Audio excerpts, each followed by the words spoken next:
when did you realize that, hey, comedy is something that I really want to pursue after maybe graduating high school? Or when did you start realizing that? Yeah, I loved, making people laugh as a kid whenever I got the chance, because I was shy. Yeah. But I would always remember things about people. If something was a weird situation, I would think, that's weird, that's funny. My teacher has been engaged to her boyfriend for 12 years. He still hasn't proposed. Things like that I would keep in mind. And then one time, our teacher didn't come to class. She had a substitute. And one of the students in the class said, she's getting married. That's why she's not here. And I said, they've been together 12 years. There's no way he proposed now, or something like that. But I was a kid. We were kids. And and everyone in class laughed so hard because it's such a weird, dark thing to say as a kid. As a kid. To know, like, he ain't proposing now. Like, it's been 12 years, for me to say that. So stuff like that I loved doing. And because I love listening to people. I love the human condition. Yeah. So I knew that. But then I found out about stand-up comedy when I was maybe 13 or something. I was at church. Oh, that was early. And someone gave me a DVD of Margaret Cho's stand-up comedy. Yeah. And I went home to watch it, and I was blown away. I had never seen it before. I didn't know this was an art form, or a job that you could have. One person talking for an hour and people just watching, making people laugh, and learning things at the same time. Yeah. So I knew I loved that. But then it wasn't until, in college, I dropped out of undergrad school and went through my first breakup ever. So I felt like I was such a loser, my heart was broken, my first ever heartbreak. And because of the breakup, and also I dropped out of school, I was like, gosh, I'm just like such a failure, But when you feel very down, that's when you try things you've always wanted to try, right? You go, what do I have to lose? I'm already a loser.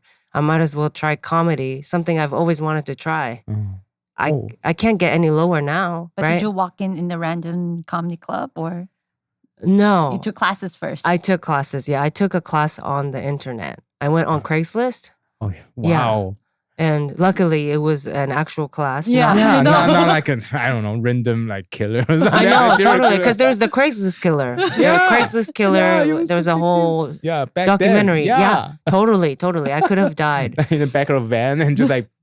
Totally. But you know what? At that time in America, if you're a woman doing stand-up comedy, fewer women were doing it. Yeah. If you just showed up to a comedy club to start stand-up, you could also die too, or go missing. Real? Come on. I think so.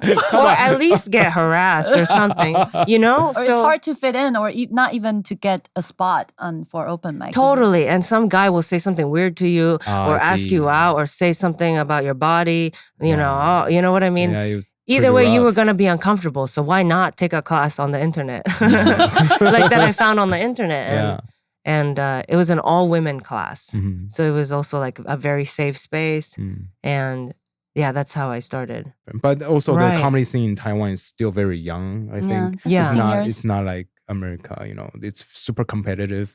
Clubs everywhere. It's still pretty controversial now. In Taiwan, In Taiwan. To do stand-up? I mean, a lot of context is sometimes it's, that's all kinds of, it covers all kinds of topics, right? Yeah, so in Taiwan, I think people are just still trying to find the line of what you can make fun of and what you cannot, and what's funny or not, and should we laugh at this or shouldn't we laugh at this? Because Taiwan has complicated history, of course, with, with China, with Japan, and even with our government. So people are like, oh my God, should we make fun of the person who fought for our democracy or not? Stuff like that. So, No, I think it's just all about that we don't really appreciate people to be too expressive in general in our culture compared to the US. I think Taiwanese people are so expressive. Oh, yeah? I think we're pretty expressive. Come on, look at the old-time TV shows. I mean, Zhuge Liang. Yeah, that's true. But it's different. I feel more at home in Taiwan than in Japan. Well, for sure, right? Japan is more like, you gotta behave certain way. You shouldn't. You need to fit in. Speak outside. Yeah, I mean that's why comedy in Japan, I think, had a harder time being original. Oh, really? Yeah. But they have their like mantai. Yeah, I think Japan have their own form of comedy, right? For sure, but then you repeat that same kind of structure. Yeah. You know, over and over, it's the same style. Because in Japan, you have to go to a school to become a comedian. One particular school, it's called the Yoshimoto School. There's one in Osaka and there's one in Tokyo.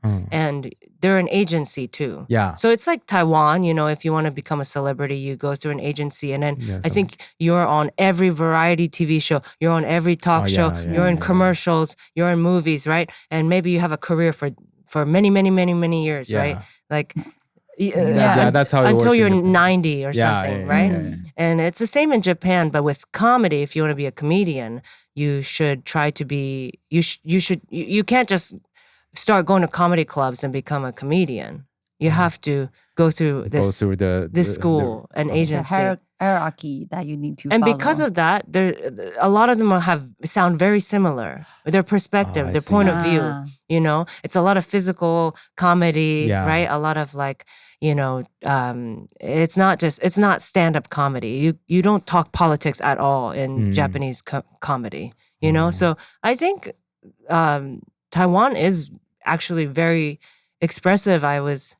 You know, compared to that, yes, of course. Compared to Japan. And doesn't Brian Tseng talk politics too? And right, in his comedy and stuff like that? I mean, we all talk about politics. The thing is, in Chinese or in Taiwanese culture, there's a saying that it's better to be humor if you make fun of only yourself, not to other people.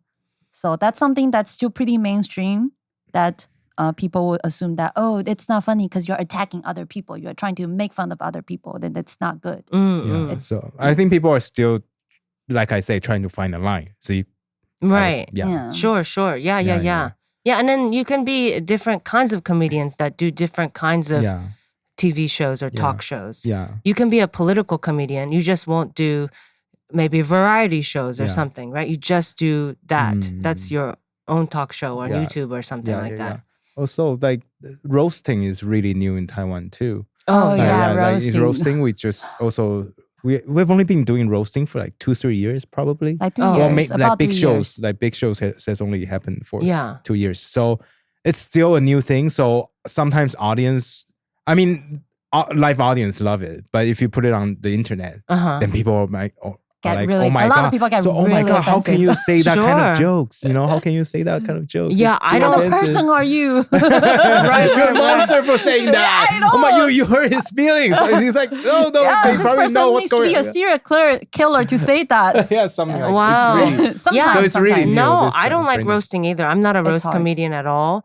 I don't really like to make fun of other people either. The only roast I did was for a Super Bowl commercial. For Mr. Peanut? Yes. That's why I said yes. I said roasting a cartoon character, that's perfect for me. Are you kidding me? That's so up my alley. That's so my interest, you know? Something stupid. I only do stupid things like that. And so, roasting is hard for me too. But the more, Taiwan is exposed to different kinds of comedy styles, roasting, political comedy, silly comedy, physical comedy. I just think that then the audience can figure out which kind of comedy they like. And, it just expands the knowledge even more. And it also can bring more people to do comedy, right? They find that maybe they're good at physical comedies. They will come in and do it. Totally, right? Really cool.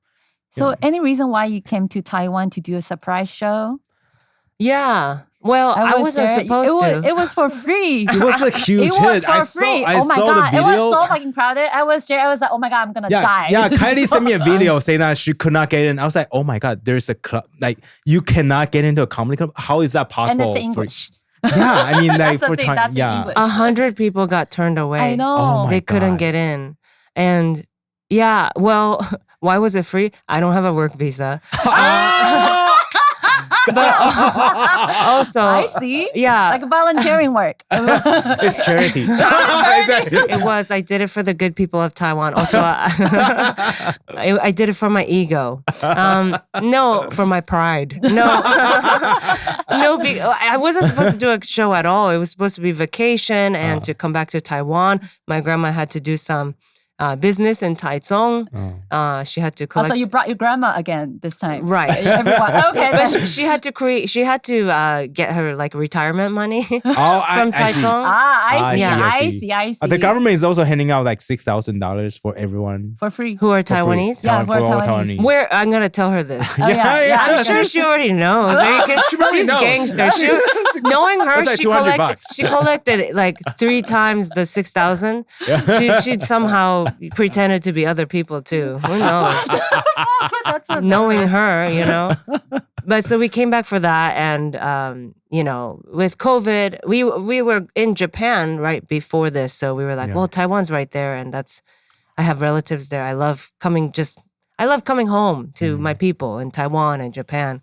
So it was just a vacation, but you know, I thought it was like a makeup honeymoon for your husband, and then you start bringing your whole family again.